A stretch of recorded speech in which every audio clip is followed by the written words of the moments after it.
There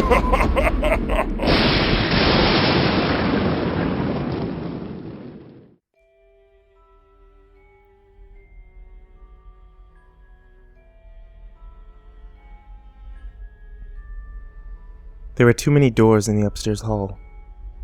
Sarah told her parents, but they couldn't see it. They told her not to worry. They told her there was nothing there. But there was an extra door at the end of the upstairs hall. An extra yellow door. And it did not belong. It was the color of disease. Jaundiced and infected, with spidery black veins across its face. One perfect silver knob gleamed in its center above a shadowy keyhole. And it didn't look right. The doorknob shone with a mirror finish and caught the light from an angle begging for Sarah to look its way. Sarah did her best to ignore it, but the door knew her name, and it whispered it when she drew near.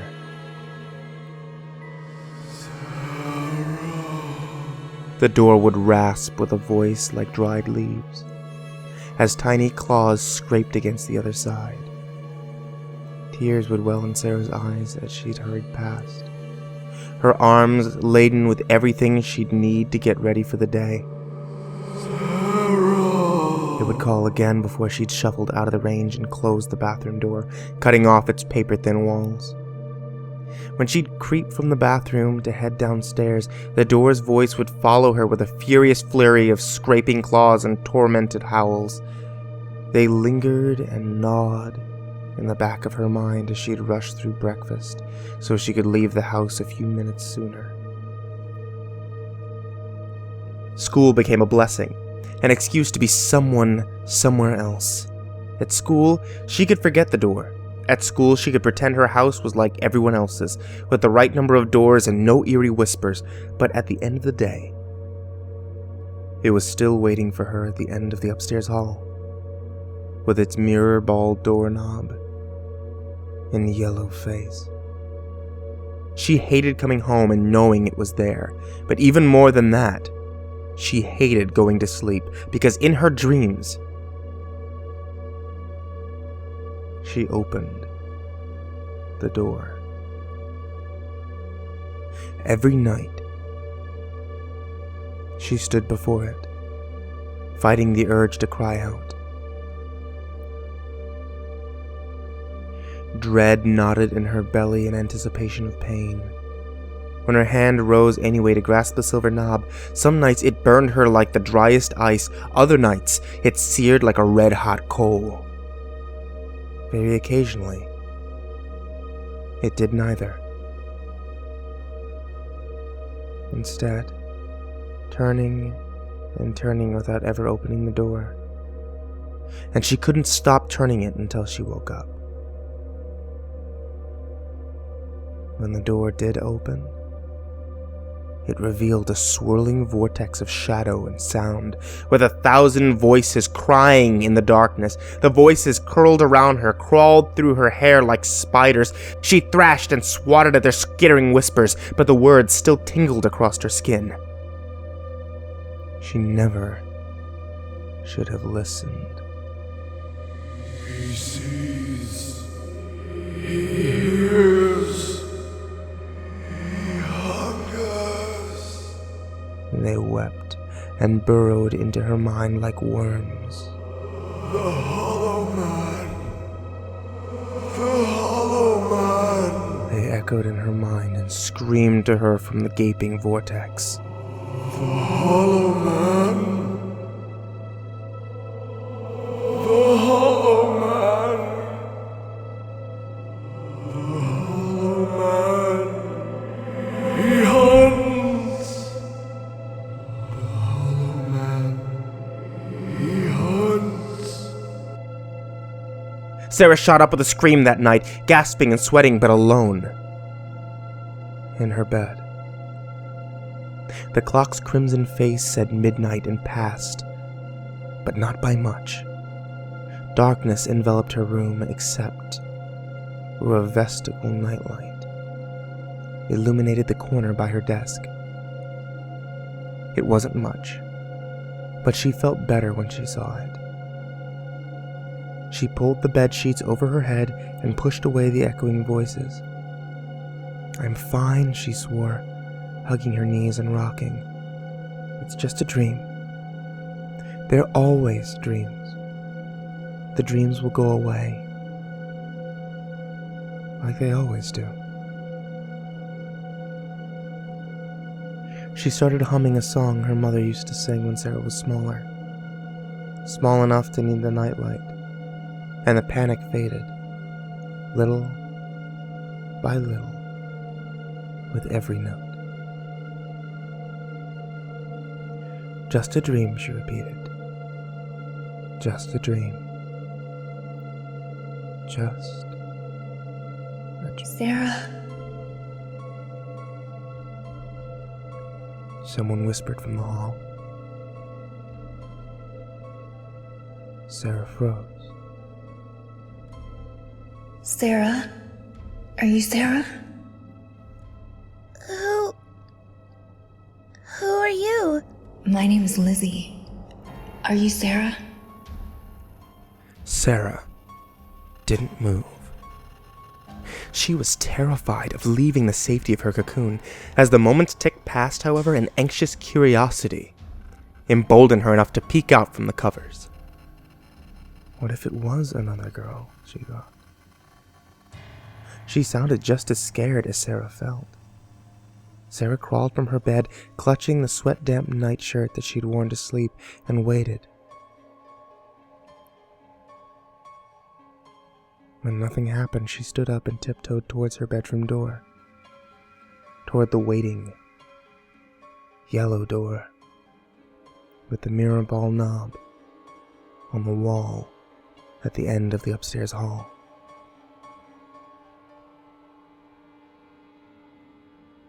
When she stood before it, her stomach lurched, and for a moment, she couldn't tell if she was going to vomit or faint. Please. Please, are you Sarah? Sarah opened her mouth to answer, but her voice was a tiny squeak of nothing. She pressed her palms to her cheeks and smeared away the tears before trying again. Yes. I'm Sarah. Please, let me in. The door's silvery knob shook violently, rattling as if locked and jostled by someone on the other side. Sarah stumbled back and gasped, staring at the shuddering alien knob. Let me in, Sarah. Please, I can't stay in here.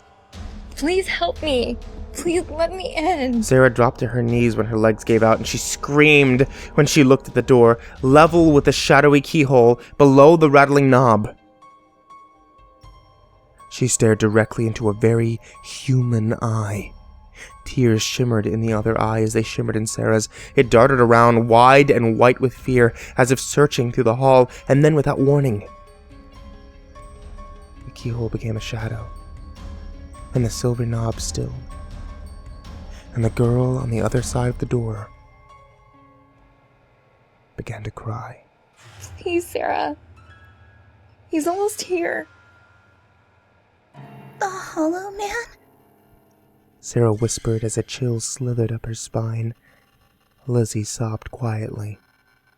Sarah scooted closer to the door, her fear growing colder when the girl on the other side didn't answer. Lizzie? Silence fell, as if it had always been there. She couldn't hear Lizzie crying anymore, and even the house was too quiet behind her. Sarah put her ear near the door and held her breath. She waited. Minutes passed, but it couldn't have been minutes. Nothing moved, nothing whispered, nothing cried, nothing stirred. She couldn't hear anything but her own racing heart. Was she gone?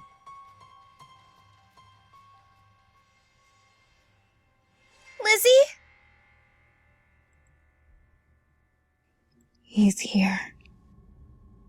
Lizzie whispered at last, almost in her ear, as though Lizzie's lips pressed against the keyhole. Please, let me in. Sarah's head ached. The world was a little fuzzy around the edges, and it was harder to focus than before. She had to stand up. She didn't dare touch the sicky door, but her legs felt too wobbly and weak to support her. She reached for the knob with a trembling hand. Please, Sarah. Please. Grasping the mirror ball knob, she pulled herself up from the floor. It moved noiselessly beneath her hand, gliding without resistance, and opened the yellow door. A lonely expanse of normal wall inched into view, and she felt sick. She worried at her thumb in confusion and extended a trembling hand to touch the wall behind the door. It was solid. As solid and as normal as the wall at the end of the upstairs hall should be, but her stomach churned. She gently closed the door, which itself issued a small click as the latch sprang into place, and waited. She hardly dared to move or breathe as she listened to the night, waiting for the door to speak again.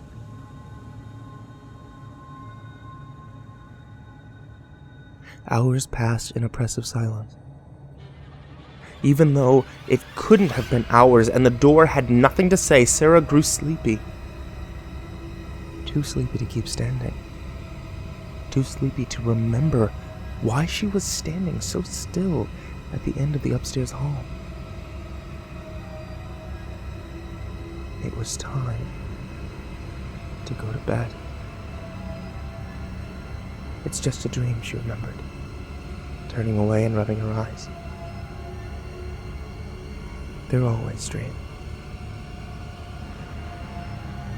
Shuffling to her bed was like swimming through jello, and most of the way there, she couldn't keep her eyes open. Luckily, she knew the way. The dreams will go away, like they always do. The crimson clock was broken when she rolled herself back into bed, its face declaring 12:16 a.m., to a room that only vaguely felt familiar. But she couldn't bring herself to care when her eyes and body felt so heavy. Sarah. But it couldn't be a whisper. Sarah. Sarah groaned a little, Sarah, don't wake up. the voice echoing in Sarah's mind. Don't wake up. Sarah frowned and rolled onto her back. She didn't want to wake up. She wanted to stay asleep. Lizzie didn't need to tell her not to wake up, because not being awake was the whole point of being asleep. For a long time, all was silence. Sarah's mind drifted, and she felt herself grow lighter, as if getting ready to float up through the blackness that surrounded her. She could feel the cool sheets beneath her then, and for a moment, she thought she heard the papery thin rustle of leaves in her room. He's here. Please don't wake up. Who's here? Sarah wondered, as she steadily rose. His hollow face, an eerie mask, with hollow voice at doors will ask, to be invited in to bask above his favored midnight task. A strange tingling worked its way up Sarah's body as Lizzie recited the haunting rhyme in a disconcerting monotone. Clarity inched its way towards her slowly, melting away the fog of sleep. Hadn't she been dreaming? Was she still dreaming? Something was wrong. He's waiting inches from your face, to be the first thing your eyes grace, but keep them shut or else embrace a hollow shell to take your place. Cold dread seized Sarah's heart with each new stanza, and she trembled with the weight of her mistake. For a moment she swore she could feel the air stir above her, stale and strangely warm against her cheeks. Leaves rustled above her bed. The yellow door you always keep. He follows you to where you sleep. Into your room he then will creep, your life and dreams for him to reap. Lizzie's voice became little more than a breath within Sarah's mind, and the air cooled around her when a pressure lifted from her chest. The leaves were in the hall. The hollow man above your bed, with hollow eyes, deep slumber fed. His hollow dreams may fill your head, but never peak or you'll be dead. Everything was wrong. Distantly, Sarah registered the sounds of her parents screaming in their room and felt tears sliding down her cheeks. No longer dream tears. She could feel the wet warmth as each one fell. Mommy? Daddy? Lizzie? But Lizzie did not respond. Silence fell over the house, and Sarah knew nothing would ever be right again. From the hall outside her bedroom door, Sarah heard the soft click as a latch sprang into place, and waited. Silence filled the house again. The leaves were gone. Sunlight peeked through the curtains, and the crimson clock said it was 7:45 a.m. before she felt it was safe enough to open her eyes and leave her room. The yellow door, with its mirror ball knob, stared at her from the wall at the end of the upstairs hall. And the house was still too quiet. It was a different quiet than before, though. A different quiet than from her dream. It was the quiet of a tomb. Except, of course, for the occasional tapping, as if from tiny claws from the other side of the yellow door.